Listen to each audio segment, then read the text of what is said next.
Hello, my name is Matt Bird, and welcome to the PublishU podcast, where we explore the real life stories of authors from around the world.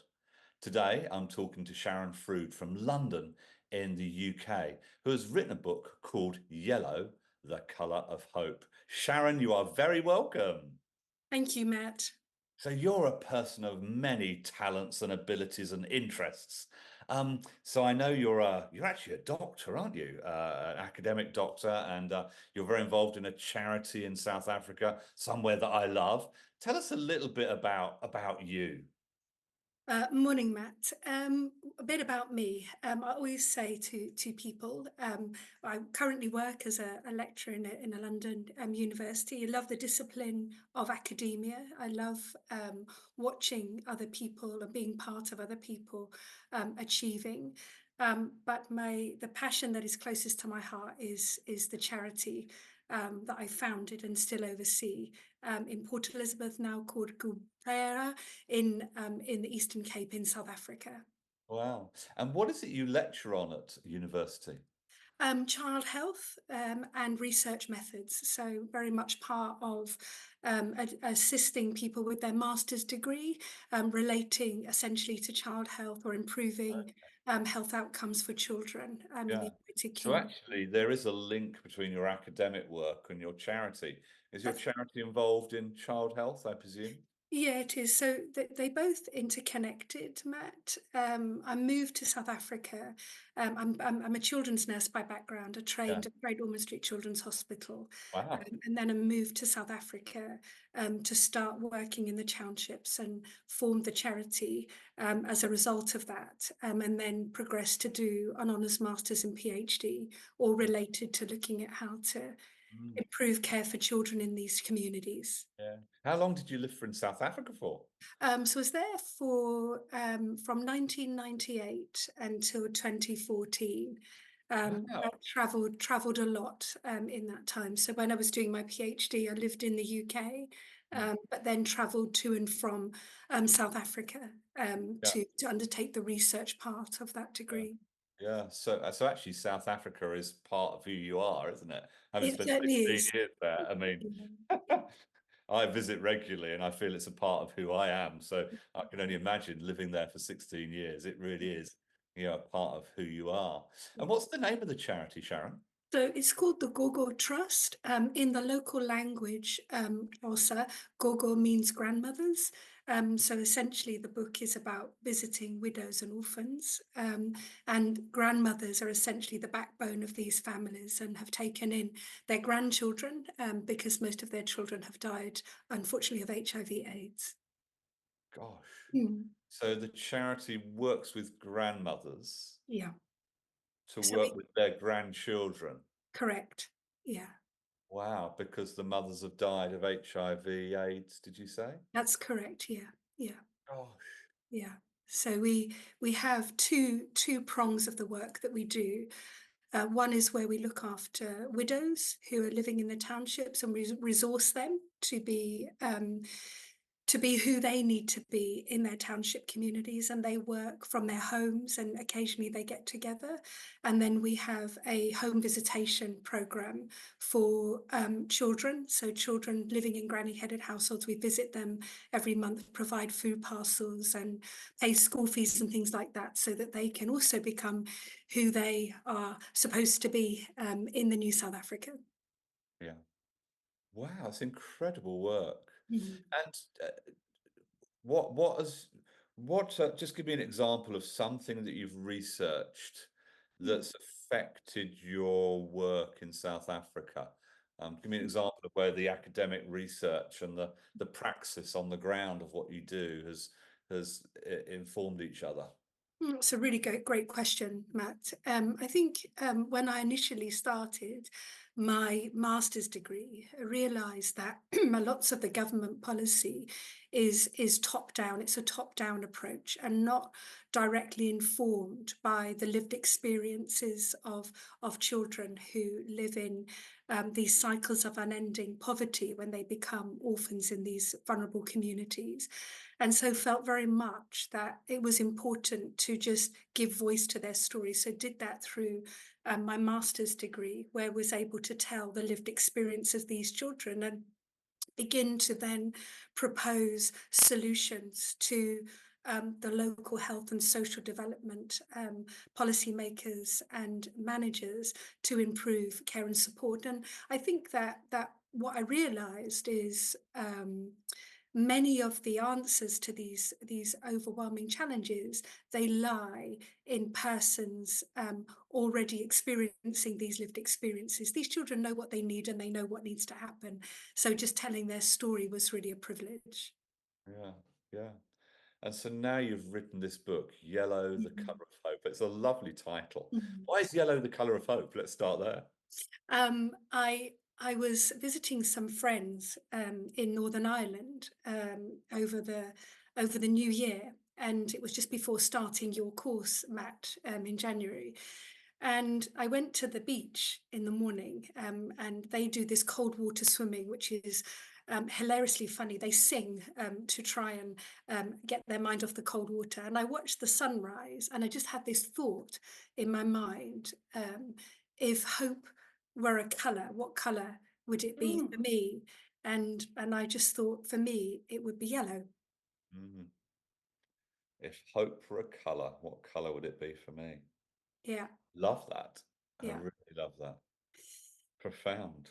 And then it was interesting because I also was able to pull that right through to the very first visit that I had with a young lady in the township.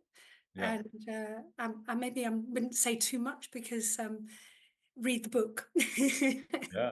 So what does the book what are we what are we gonna hear in the book? What's the main message of the book, Sharon? Matt, the scripture that is the golden thread through my life is to visit widows and orphans. It's very simple.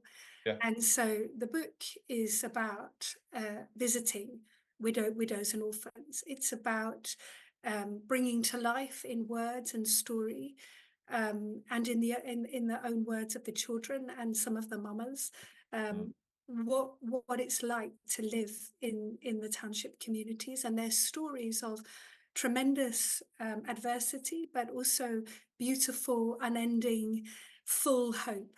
And so, really, the book is a journey, I think, journey using story to visit the homes of these remarkable women and children. mm. Wow. It's beautiful, absolutely Mm, beautiful. And so, Sharon, now your book has been globally published. mm. Anybody anywhere in the world can Mm. buy and read your book. How do you feel about that? It for me, it feels a little bit unreal, if I'm honest. Like yourself, I'm also dyslexic, which is kind of a bit ironic considering what I do. I think my English teachers would be astonished if they knew that I had published a book. I feel my overwhelming feeling is that um, Tuduzeli, who's our project coordinator in the townships, is very pleased about this book.